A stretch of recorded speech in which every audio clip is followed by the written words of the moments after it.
رباه عبدك صادق في توبة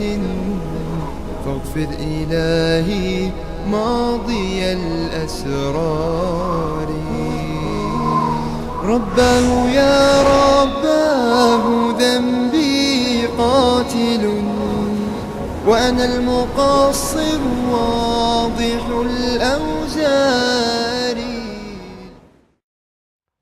اعوذ باللہ من الشیطان الرجیم بسم اللہ الرحمن الرحیم الحمد للہ رب العالمین والعاقبۃ لأہل التقوی والیقین ثم الصلاة والسلام علی اشرف الانبیاء والمرسلین سیدنا و نبینا و شفیع ذنوبنا ابی القاسم المصطفیٰ محمد اللہم صل علی محمد وآل محمد وأہل بیتہ الطیبین الطاہرین المعصومین المظلومین المنتجبین ولعنۃ اللہ علی اعدائہم اجمعین من یوم عداوتہم الی لقاء یوم الدین. اما بعد فقد قال اللہ الحکیم فی محکم کتابہ الکریم بسم اللہ الرحمن الرحیم وقال ربکم ادعونی استجب لکم ان الذین یستکبرون عن عبادتی سیدخلون جہنم داخرین. سب سے پہلے آپ تمام دوستوں کی خدمت میں السلام علیکم ورحمۃ اللہ وبرکاتہ. ناظرین محترم اور سامعین کرام، اخلاق اسلامی کے ذیل میں اب تک ہم مختلف موضوعات پہ گفتگو کر چکے ہیں کہ جن میں ذکر خدا، صبر اور اسی طریقے سے توبہ اور اس طرح کے بہت سارے اہم موضوعات پہ تقریباً ہماری 8-9 نشستوں میں جہاں تک اخلاق اسلامی کے حوالے سے اہم نکات پیش کیے جانے تھے ان میں سے کچھ اہم نکات کی طرف مختلف موضوعات میں ہم نے اشارہ کیا. آج کا جو موضوع ہے قرآن مجید کی اس آیت کے ذیل میں اور پروردگار عالم سورہ غافر میں ارشاد فرماتا ہے آیت نمبر 60 میں اعوذ باللہ من الشیطان الرجیم وقال ربکم ادعونی استجب لکم، کہ پروردگار عالم فرماتا ہے ادعونی یعنی مجھے پکارو، استجب لکم میں تمہیں جواب دوں گا، تمہاری دعاؤں کو مستجاب کروں گا. ان الذین یستکبرون عن عبادتی سیدخلون جہنم داخرین، یعنی وہ لوگ کہ جو میری عبادت سے منہ پھیر لیتے ہیں تو وہ عنقریب جہنم میں منہ کے بل جھونک دیے جائیں گے. یعنی گویا پروردگار عالم اس آیت کے اندر جہاں فرماتا ہے کہ مجھے پکارو میں تمہاری دعاؤں کو مستجاب کروں گا،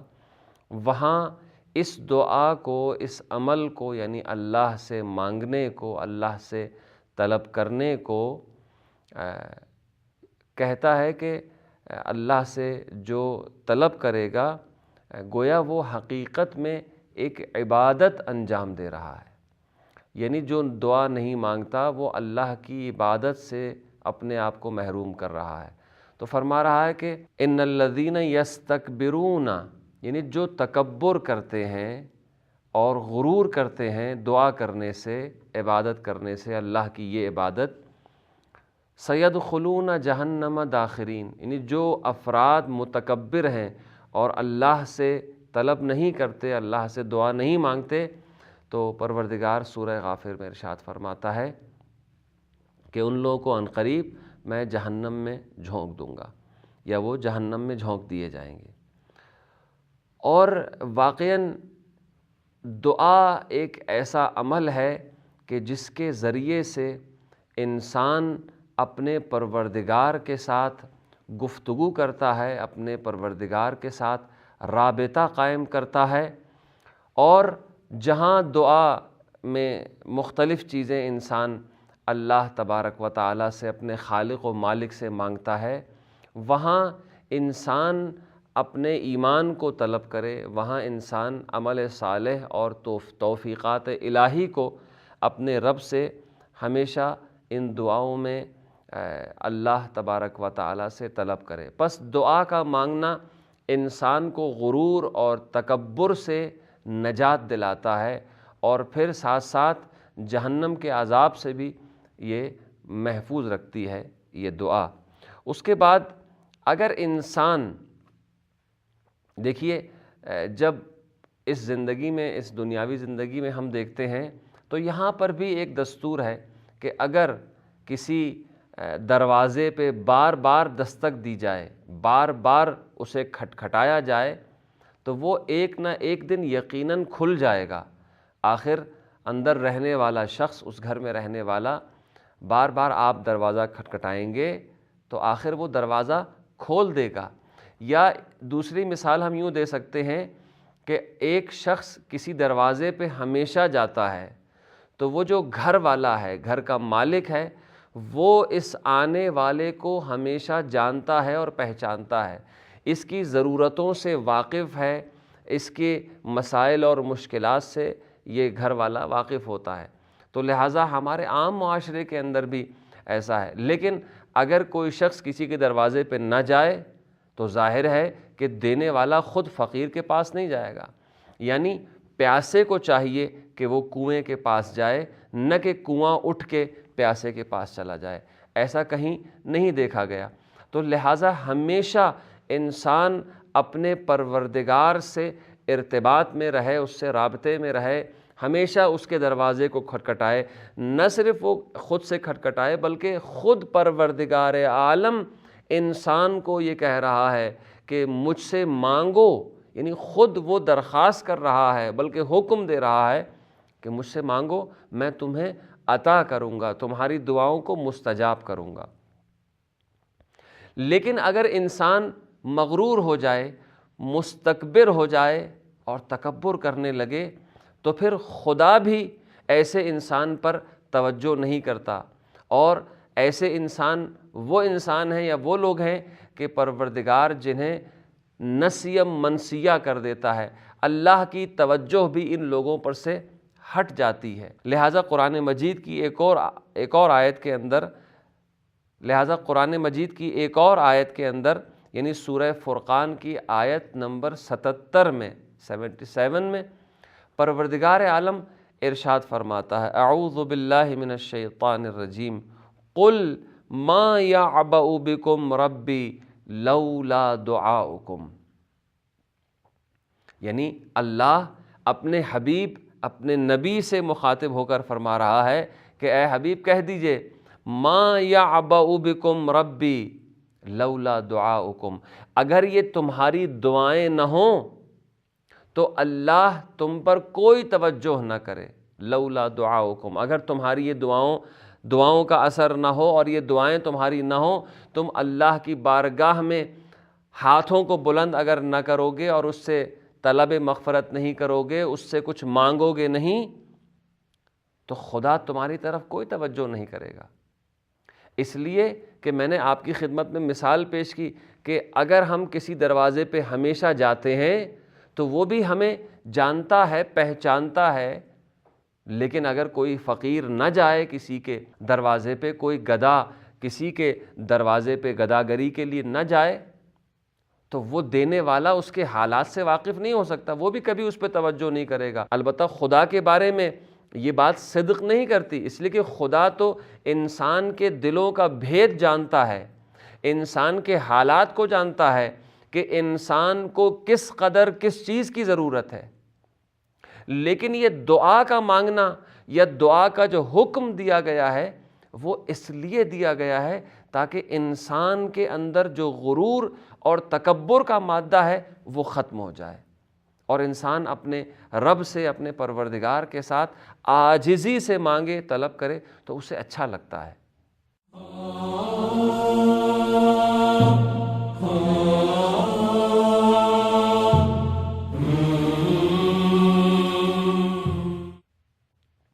پروردگار عالم کی بارگاہ میں دعا کرنا پروردگار کو بہت اچھا لگتا ہے، تو لہٰذا انسان اپنے تکبر کو، اپنے غرور کو، اپنی نخوت کو ختم کرنے کے لیے اپنے رب سے دعا مانگے اور طلب مغفرت کرے۔ اور پھر دوسری آیت کے اندر ایک اور آیت ہے، سورہ بقرہ کی آیت نمبر 186 میں پھر پروردگار عالم ارشاد فرماتا ہے، اور آپ اس آیت کو بہت زیادہ سنتے ہیں، اور یقیناً ماہ مبارک رمضان میں اس موضوع پر، دعا کے موضوع پہ بہت زیادہ گفتگو ہوتی ہے۔ سورہ بقرہ میں پھر پروردگار عالم ارشاد فرما رہا ہے، اعوذ باللہ من الشیطان الرجیم، وَإِذَا سَأَلَكَ عِبَادِي عَنِّي فَإِنِّي قَرِيبٌ أُجِيبُ دَعْوَةَ الدَّاعِ إِذَا دَعَانِ فَلْيَسْتَجِيبُوا لِي وَلْيُؤْمِنُوا بِي لَعَلَّكُمْ يَرْشُدُونَ۔ تو اس آیت کے اندر پروردگار عالم ارشاد فرما رہا ہے کہ جب میرے بندے تم سے میرے بارے میں سوال کریں تو کہہ دیجئے کہ فَإِنِّي قریب، کہ میں ان سے بہت قریب ہوں اور ان کی دعاؤں کو سنتا ہوں اور مستجاب کرتا ہوں۔ عزیزان گرامی، دعا کے حوالے سے اور استجابت دعا کے حوالے سے قرآن مجید کی یہ عجیب و غریب اور انتہائی انوکھی آیت ہے کہ جس میں پروردگار عالم نے اپنے لیے یا اپنے بندوں کے لیے جس انداز سے گفتگو کی ہے، واقعاً وہ انسان کو متعجب کر دیتی ہے، حیران کر دیتی ہے۔ پروردگار عالم یوں ارشاد فرماتا ہے، وَإِذَا سَأَلَكَ عِبَادِي عَنِّي، اے میرے حبیب جب تم سے میرے بندے میرے بارے میں سوال کریں، وَإِذَا سَأَلَكَ عِبَادِي یعنی میرے بندے، عَنِّی میرے بارے میں جب تجھ سے سوال کریں تو تو ان سے کہہ دے کہ فَإِنِّي قریب، یعنی واقعاً پروردگار عالم کے لیے یہاں پہ غائب کا صیغہ استعمال نہیں ہوا، بلکہ ضمیر متکلم یعنی پروردگار عالم خود ارشاد فرما رہا ہے کہ اے میرے حبیب جب میرے بندے تجھ سے سوال کریں میرے بارے میں، یعنی اپنے رب کے بارے میں جب وہ سوال کریں، یہاں پہ یہ نہیں کہہ رہا پروردگار کہ اپنے اس خدا کے بارے میں جب سوال کریں، بلکہ فرما رہا ہے کہ اگر میرے بارے میں سوال کریں تو اے میرے حبیب تو ان سے کہہ دے فَإِنِّي قریب، میں بہت قریب ہوں ان کے۔ اور اس کے بعد فرماتا ہے اجیبو، میں جواب دیتا ہوں دعوت الداعی، یعنی وہ افراد کہ جو مجھ سے دعا مانگتے ہیں، جو مجھ سے طلب کرتے ہیں، جو میرے آگے اپنا ہاتھ پھیلاتے ہیں، میں انہیں جواب دیتا ہوں، ان کی دعاؤں کو مستجاب کرتا ہوں۔ تقریباً 7 مرتبہ پروردگار عالم نے میں کا لفظ استعمال کیا ہے اپنے لیے، اور قرآن مجید کی کسی آیت میں، کسی بھی آیت میں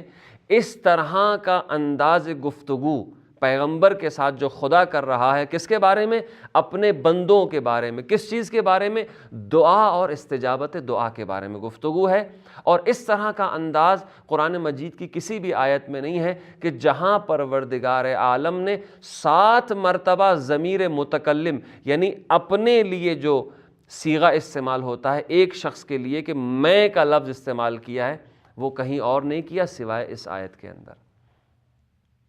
اس سے ہمیں اندازہ لگانا چاہیے کہ قرآن مجید میں پروردگار عالم نے دعا کو کتنی زیادہ اہمیت دی ہے،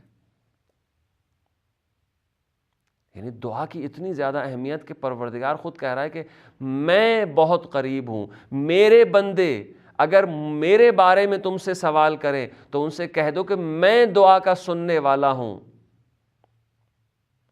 وہ مجھ سے دعا مانگیں فَلْيَسْتَجِيبُوا لِي وَلْيُؤْمِنُوا بِي، اور مجھ پہ ایمان رکھیں، مجھ سے طلب کریں، اور امید ہے کہ وہ آخر میں جو پروردگار عالم نے ارشاد فرمایا، امید ہے کہ یہ لوگ ہدایت یافتہ ہو جائیں، ان کو ہدایت ہو سکے، لعلہم یرشدون۔ یہ دعا کی اہمیت کے حوالے سے پروردگار عالم نے سورہ بقرہ کی آیت نمبر 186 میں، اگر ہو سکے تو اس آیت کا مطالعہ کریں، اس کی تفسیر کو دیکھیں، اس کے معنی اور مفاہیم کو سمجھنے کی کوشش کریں۔ بس اس سے ہی معلوم ہوتا ہے کہ دعا ایک ضروری امر ہے انسان کے لیے، اس لیے کہ دعا اس کو کہتے ہیں کہ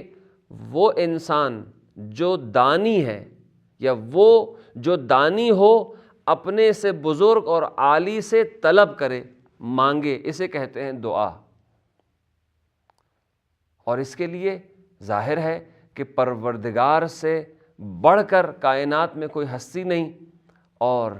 کائنات کے اندر انسان سے پھر اس کے مقابلے میں انسان کے علاوہ اگرچہ دنیا کی اور بھی مخلوقات ہیں، لیکن ان کے اندر عقل نہیں ہے، شعور نہیں ہے، لہذا انسان اپنے آپ کو ذلیل و حقیر سمجھ کے، مسکین سمجھ کے اپنے پروردگار عالم کے سامنے اپنے ہاتھوں کو پھیلائے اور دعا کرے۔ پھر دعا کے آداب کیا ہیں؟ دعا کس طرح سے انسان اپنے پروردگار عالم کی بارگاہ میں مانگے؟ دیکھیے عزیزان گرامی، ایک مرتبہ ایسا ہوتا ہے کہ ہم دعا کو صرف پڑھتے ہیں، جیسے ہم نے دستور بنا لیا ہے کہ ہر شب جمعہ بیٹھ کے دعائے کمیل پڑھتے ہیں۔ دعائے کمیل کا یا کسی اور دعا کا پڑھنا ممکن ہے، دعا ہو، لیکن جو دعا کا معنی قرآن مجید میں بیان کیا گیا ہے، ہو سکتا ہے ہمارا دعائے کمیل کا پڑھنا یا اللہ کی بارگاہ میں دعا مانگنا ممکن ہے ان تمام شرائط کے مطابق پورا نہ اتر رہا ہو۔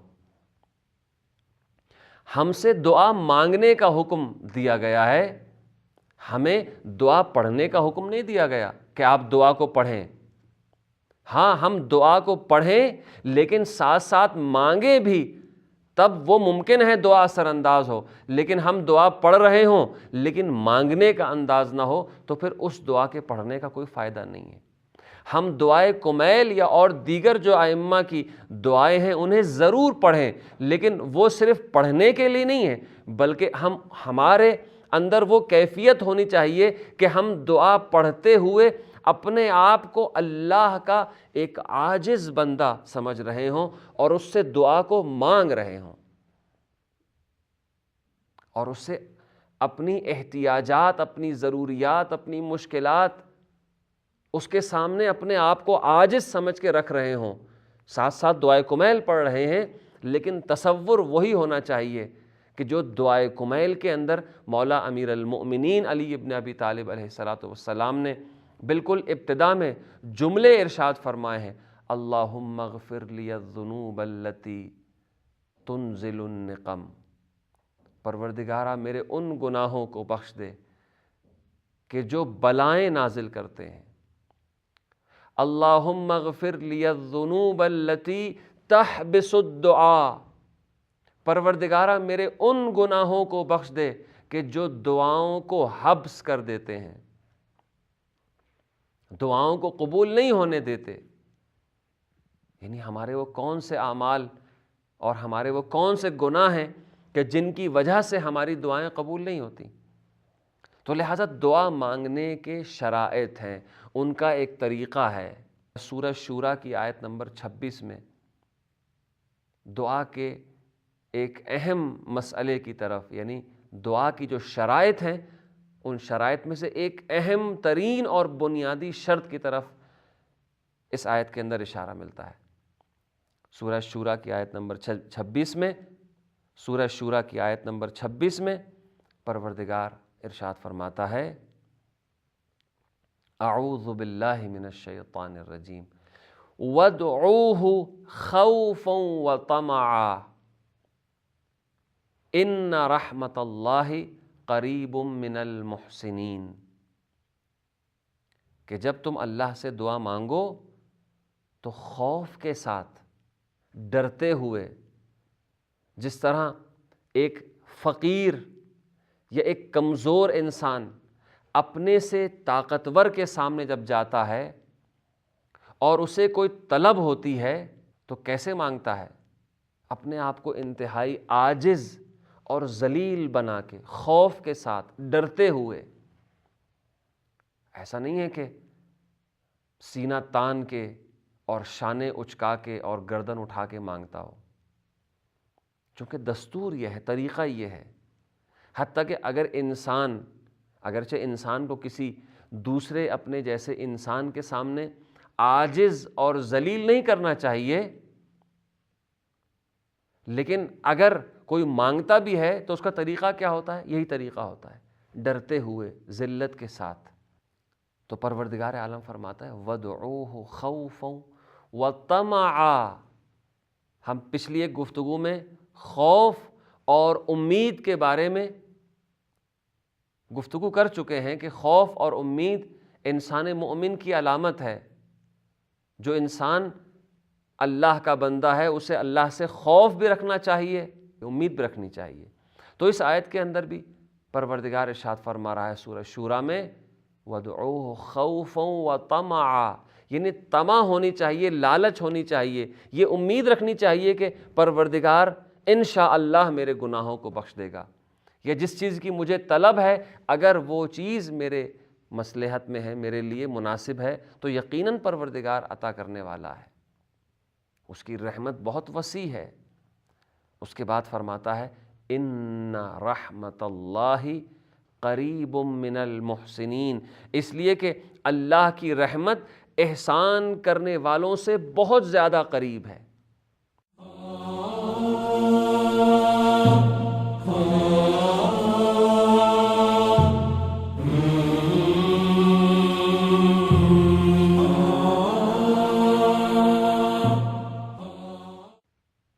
بس پہلی شرط یہ ہے کہ انسان جب اللہ کی بارگاہ میں اپنے ہاتھوں کو بلند کرے اور دعا مانگنا چاہے تو پہلی شرط یہ ہے، جو بنیادی ترین اور اساسی ترین شرط ہے، دعا مانگتے ہوئے انسان تکبر کے ساتھ نہ مانگے بلکہ خوف کے ساتھ مانگے۔ لیکن صرف خوف نہ ہو بلکہ نا امیدی بھی ساتھ میں نہ ہو، یعنی امید رکھے اپنے پروردگار سے کہ پروردگار عالم امید ہے کہ میری اس دعا کو مستجاب کرے گا۔ اس کے بعد دوسری اہم ترین شرط کہ کوشش یہ کرے انسان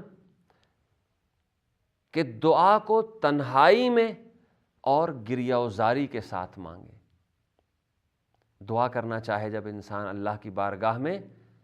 تو تنہائی میں دعا کرے اور گریہ وزاری کے ساتھ۔ اس کے لیے پھر قرآن مجید کی آیت نے آگے بڑھ کر اعلان کیا، سورہ اعراف کے اندر آیت نمبر 55 میں ارشاد فرماتا ہے پروردگار عالم کہ ادعوا ربکم تضرعا وخیفہ، کہ تم اپنے پروردگار کو جب پکارنا چاہتے ہو تو پکارو کس طریقے سے؟ تضرع کے ساتھ، گریہ وزاری کے ساتھ، عاجزی کے ساتھ، روتے ہوئے تضرع کرو، وخیفہ اور تنہائی میں، اکیلے میں۔ اسی لیے جو اللہ کے مومن بندے ہیں، جو اللہ کے خالص بندے ہیں، وہ راتوں کو جاگ کر یا رات کے آخری پہر میں صبح صادق سے پہلے بیدار ہو کے اللہ کی بارگاہ میں عبادت کرتے ہیں اور دعا مانگتے ہیں، تضرع کے ساتھ اور تنہائی میں۔ اس کے بعد ایک اور بنیادی ترین جو شرط ہے، بلکہ ہر عبادت کے لیے شرط ہے، جس کے بارے میں اب آیت آ رہی ہے، ہر عبادت کے قبولیت کے لیے جو شرط ہے وہ ہے اخلاص۔ اور چونکہ دعا ایک عبادت ہے لہٰذا اس میں بھی اخلاص بہت ضروری ہے۔ اگر اخلاص کے بغیر کوئی انسان دعا مانگے، یعنی ریاکاری کے لیے، دکھاوے کے لیے، مسجد میں جا کے دعا کر رہے ہیں بلند آواز سے یہ بتانے کے لیے کہ میں اللہ سے کتنا ڈرنے والا ہوں، اللہ سے کتنا مانگنے والا ہوں، ریا کی نیت نہ ہو، ریا کا ارادہ نہ ہو، بلکہ خلوص کے ساتھ پروردگار پھر ارشاد فرماتا ہے سورہ غافر کے اندر، فَدَعَوُا اللَّهَ مُخْلِصِينَ لَهُ الدِّينَ، اللہ کو پکارو اخلاص کے ساتھ، خدا کو پکارو اور اس کے لیے اپنے دین کو خالص بناؤ، مخلصین لہ الدین، اپنے دین کو خالص بناؤ، پھر اللہ کو پکارو۔ یعنی اپنے عمل میں، اپنے کردار میں، اپنے عقیدے میں پہلے اخلاص پیدا کرو،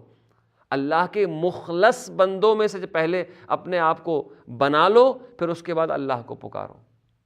بس اخلاص پہلی شرط ہے۔ اور اس کے علاوہ ایک اور شرط جو قرآن مجید نے بیان کی، سورہ بقرہ کی آیت نمبر 40 میں پروردگار عالم ارشاد فرماتا ہے، اوفوا بعہدی اوف بعہدکم، جو وعدے تم نے مجھ سے کیے ہیں تم ان وعدوں کو پورا کرو، میں تمہارے وعدوں کو پورا کروں گا۔ ہم نے اللہ سے کیا وعدہ کیا ہے؟ عالم الست کے اندر یا عالم ذر کے اندر جو انسان نے اللہ سے وعدہ کیا ہے کہ میں دنیا میں جانے کے بعد تجھ پہ ایمان لے کے آؤں گا، عمل صالح انجام دوں گا اور نیک انسان بنوں گا، جو عہد کیا ہے، جو پیمان باندھا ہے انسان نے اللہ سے، اس پیمان پہ ہم عمل کریں تو اللہ بھی اپنے کیے ہوئے وعدے پر عمل کرے گا۔ یہ تقریباً 4 اہم شرائط ہیں۔ پہلی شرط، انسان دعا کرے خوف اور طمع کے ساتھ، یعنی خوف بھی ہو اور امید بھی ہو۔ دوسری شرط یہ ہے کہ انسان کوشش یہ کرے کہ تنہائی میں اور تضرع کے ساتھ گریہ کرے۔ اور تیسری شرط یہ ہے کہ انسان پروردگار عالم کی بارگاہ میں جب دعا کرے تو اخلاص کے ساتھ دعا کرے۔ اور چوتھی شرط یہ ہے کہ انسان اللہ کے ساتھ کیے ہوئے وعدے کو نبھائے تو اللہ بھی اپنے وعدے کو نبھائے گا۔ اور آخری شرط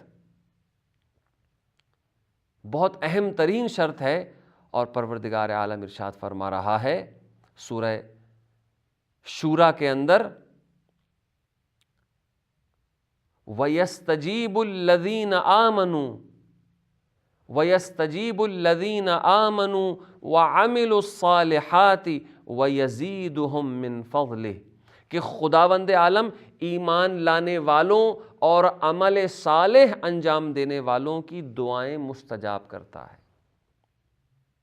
یعنی 2 چیزیں انتہائی ضروری ہیں۔ قرآن مجید میں جا بجا مختلف مقامات پہ الذین آمنوا وعملوا الصالحات، الذین آمنوا وعملوا الصالحات کا ذکر ملتا ہے۔ یعنی صرف ایمان کافی نہیں ہے، ایمان ایک بنیادی شے ہے، لیکن عمل صالح اسے کامل کر دیتا ہے۔ جو انسان اللہ کی بارگاہ میں دعا مانگتا ہے اور اللہ سے یہ امید رکھتا ہے، خوف اور طمع اور گریہ وزاری اور تضرع کے ساتھ اور اخلاص کے ساتھ، سب کچھ موجود ہے لیکن عمل صالح نہیں ہے،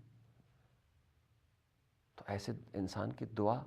کیسے قبول ہو سکے گی؟ خود قرآن کہہ رہا ہے کہ وَيَسْتَجِيبُ الَّذِينَ آمَنُوا وَعَمِلُوا الصَّالِحَاتِ وَيَزِيدُهُم مِّن فَضْلِهِ، اور پروردگار اپنے فضل و کرم سے ان کے رزق میں اضافہ کرتا ہے۔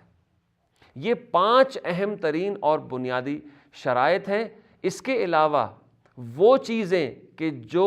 انسان کی دعا کو مستجاب ہونے سے روک دیتی ہیں، جو رکاوٹ بنتی ہیں، ہمیں کوشش یہ کرنی چاہیے کہ ہم ان رکاوٹوں کو بھی دور کریں۔ یہ تو 5 شرطیں پروردگار عالم نے قرآن مجید میں بیان کر دی ہیں کہ اخلاص کے ساتھ مانگے، تضرع کے ساتھ مانگے، تنہائی میں دعا مانگے، ایمان اور عمل صالح ہو، اللہ کے وعدے کو پورا کرے۔ یہ تمام شرائط جو بنیادی شرائط ہیں، لیکن ان کے علاوہ کچھ شرائط ایسی ہیں کہ جن کا ذکر احادیث پیغمبر صلوات اللہ وسلامہ علیہ اور اہل بیت علیہم الصلاۃ والسلام میں بھی ہے۔ ان میں سے ایک اہم ترین شرط یہ ہے کہ انسان باوضو ہو، قبلہ رخ ہو، اور دعا سے پہلے ہمیشہ محمد و آل محمد علیہم الصلاۃ والسلام پر درود اور صلوات بھیجے، اور دعا کے بعد بھی درود اور صلوات بھیجے۔ تو روایت کا جملہ ہے کہ پروردگار عالم کیسے ممکن ہے کہ 2 دعاؤں کو جو تمہاری دعا کے آگے پیچھے لگی ہوئی ہیں، یعنی صلوات جیسی دعا، درود جیسی دعا جو تمہاری دعا سے پہلے بھی ہے اور تمہاری دعا کے آخر میں بھی ہے، کہ پروردگار عالم انہیں تو اٹھا لے اور مستجاب کر لے، اور جو بیچ میں تمہاری دعا ہے پروردگار اسے رد کر دے۔ یہ کیسے ممکن ہے؟ پروردگار کو شرم محسوس ہوتی ہے۔ یا کسی نے بہت پیاری مثال پیش کی تھی کہ جب ٹرین کسی بلندی کی طرف چڑھتی ہے، کسی اونچے مقام کی طرف، پہاڑی علاقے میں جب بلندی کی طرف جا رہی ہوتی ہے تو دیکھا ہوگا آپ نے کہ اس ٹرین کے آگے بھی انجن لگتا ہے اور پیچھے بھی انجن لگتا ہے، 2 انجن لگتے ہیں تاکہ یہ گاڑی آرام سے جا کے اس چوٹی تک پہنچ جائے۔ تو انسان اپنی دعاؤں کو مستجاب کروانے کے لیے، قبول کروانے کے لیے آگے بھی دعا کا، کون سی دعا؟ یعنی درود کا انجن لگائے، اور اپنی دعا کے آخر میں بھی درود کا انجن جب لگائے گا تو یقیناً یہ پروردگار کی جو عرش الہی ہے وہاں تک یہ دعا پہنچ جائے گی، اور پروردگار عالم اس دعا کو انشاءاللہ مستجاب کرے گا۔ انسان قبلہ رخ ہو، درود پڑھے، بسم اللہ سے آغاز کرے، اور پھر گناہوں کو ترک کرے۔ اس لیے کچھ چیزیں ایسی ہیں، کچھ گناہ ایسے ہیں کہ جن کی وجہ سے انسان کی جو دعا ہے وہ قبول نہیں ہوتی۔ انسان جو تارک الصلاۃ ہے، جو نماز نہیں پڑھتا، اس کی دعا کو قبول نہیں کرتا پروردگار عالم۔ یا وہ شخص کہ جو والدین کو راضی نہیں رکھتا یا والدین اس سے ناراض ہیں، ایسے انسان کی دعا مستجاب نہیں ہوتی۔ اور بہت سارے گناہ ایسے ہیں، انسان کوشش یہ کرے، یہ خود ایک مستقل موضوع ہے اور ہمارے پاس وقت بہت محدود ہے، انسان کوشش یہ کرے کہ گناہوں کو جتنا ہو سکے زیادہ سے زیادہ ترک کرے، اس لیے کہ بہت سارے گناہ ایسے ہیں۔ خود مولا علی دعائے کمیل کے اندر ارشاد فرماتے ہیں اللہم اغفر لی الذنوب التی تحبس الدعاء، پروردگارہ میرے ان گناہوں کو بخش دے کہ جو دعاؤں کو قبول نہیں ہونے دیتے۔ بس انسان گناہوں کو ترک کرے تاکہ اس کی دعا حبس نہ ہو جائے، تاکہ اس کی دعا قبول ہونے سے رک نہ جائے، انسان ان گناہوں کو ترک کرے۔ اور پھر آخری نقطہ دعا کے حوالے سے جو عرض کرنا چاہ رہا تھا، ہمارے پاس ٹائم بہت محدود ہے، اور وہ یہ کہ بعض اوقات انسان کی دعا قبول نہیں ہوتی، تمام شرائط ہیں، انسان نے گریہ کیا اخلاص کے ساتھ، درود کے ساتھ، وضو کے ساتھ، قبلہ رخ ہو کے رات کی تنہائی میں دعا کی، لیکن پھر بھی دعا قبول نہیں ہو رہی۔ وجہ کیا ہے؟ وجہ یہ ہے عزیزان گرامی، ممکن ہے کہ انسان جس چیز کو مانگ رہا ہے وہ چیز فی الحال اس کی مصلحت میں نہیں ہے۔ حضرت ابراہیم علیہ السلام نے دعا کی، حضرت موسیٰ علیہ السلام نے دعا کی، اور بہت سارے انبیاء نے، کیا ان کی دعائیں فوراً قبول ہو گئیں؟ حضرت موسیٰ علیہ السلام نے دعا کی تھی کہ فرعون نابود ہو جائے، لیکن دعا کرنے کے 40 سال بعد فرعون نابود ہوا ہے اور نیل میں غرق ہوا ہے۔ اور قیامت کے دن روایت کا جملہ ہے کہ قیامت کے دن انسان کے نامہ اعمال میں جب دیکھے گا کہ بہت ساری نیکیاں ہیں، تو وہ پروردگار عالم کی بارگاہ میں کہے گا کہ یا اللہ، نامہ اعمال میں نہیں تھے، اتنی نیکیاں نہیں تھیں، یہ کہاں سے آئے؟ تو کہا کہ دنیا میں بہت ساری تیری دعائیں ایسی تھیں کہ جو مستجاب نہیں ہوئیں، لہٰذا آج ان کی استجابت کا وقت ہے۔ غور کیا عزیزان گرامی، پروردگار دعا کو ضرور مستجاب کرتا ہے، لیکن یہ کوئی ضروری نہیں ہے کہ دنیا ہی میں اس کی تمام دعائیں مستجاب ہو جائیں، آخرت میں کچھ اس کی دعائیں مستجاب ہوں گی۔ تو اس وقت جب وہ اپنی نیکیوں کو اپنے نامہ اعمال میں دیکھے گا کہ اتنی ساری نیکیاں میرے نامہ اعمال میں اکٹھا ہو گئی ہیں میری دعاؤں کی وجہ سے جو مستجاب نہیں ہوئی تھیں دنیا میں، تو وہ اس وقت افسوس کرے گا اور کہے گا کہ کاش کہ دنیا میں میری کوئی دعا مستجاب نہ ہوتی۔ اللہ اکبر! یعنی اس وقت یہ آرزو کرے گا اور کہے گا کاش، افسوس کرے گا کہ کاش دنیا میں میری کوئی دعا مستجاب نہ ہوتی، اور یہ تمام دعائیں میرے لیے آج اکٹھا ہو جاتی، میرے لیے جمع ہو جاتی، تو میرے لیے قیامت میں آخرت کا سامان فراہم ہو جاتا۔ اسے خوشی ہوگی اور ساتھ ساتھ میں ایک طرح کا غم یہ ہوگا، افسوس کر رہا ہوگا کہ کاش میری ساری دعائیں جو ہے وہ رد ہو جاتی دنیا کے اندر اور یہ آج میرے لیے ذخیرہ ہو جاتی۔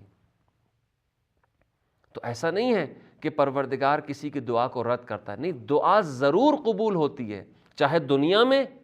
یا آخرت میں دعا ضرور مستجاب ہوتی ہے۔ ہاں، یہ الگ بات ہے کہ بہت سی چیزیں جو دنیا میں قبول نہیں ہوتی وہ شاید انسان کی مصلحت میں نہیں ہے۔ پروردگار عالم کی بارگاہ میں ہم دعا کرتے ہیں کہ پروردگارا تجھے واسطہ محمد و آل محمد کا ہمیں توفیق دے کہ ہم تیری بارگاہ میں جس طریقے سے تو نے دعا مانگنے کا حکم دیا ہے اس طریقے سے ہم دعا کریں، اور پروردگارا تجھے واسطہ محمد و آل محمد کا ہماری دعاؤں کو مستجاب فرما۔ والسلام علیکم ورحمۃ اللہ وبرکاتہ۔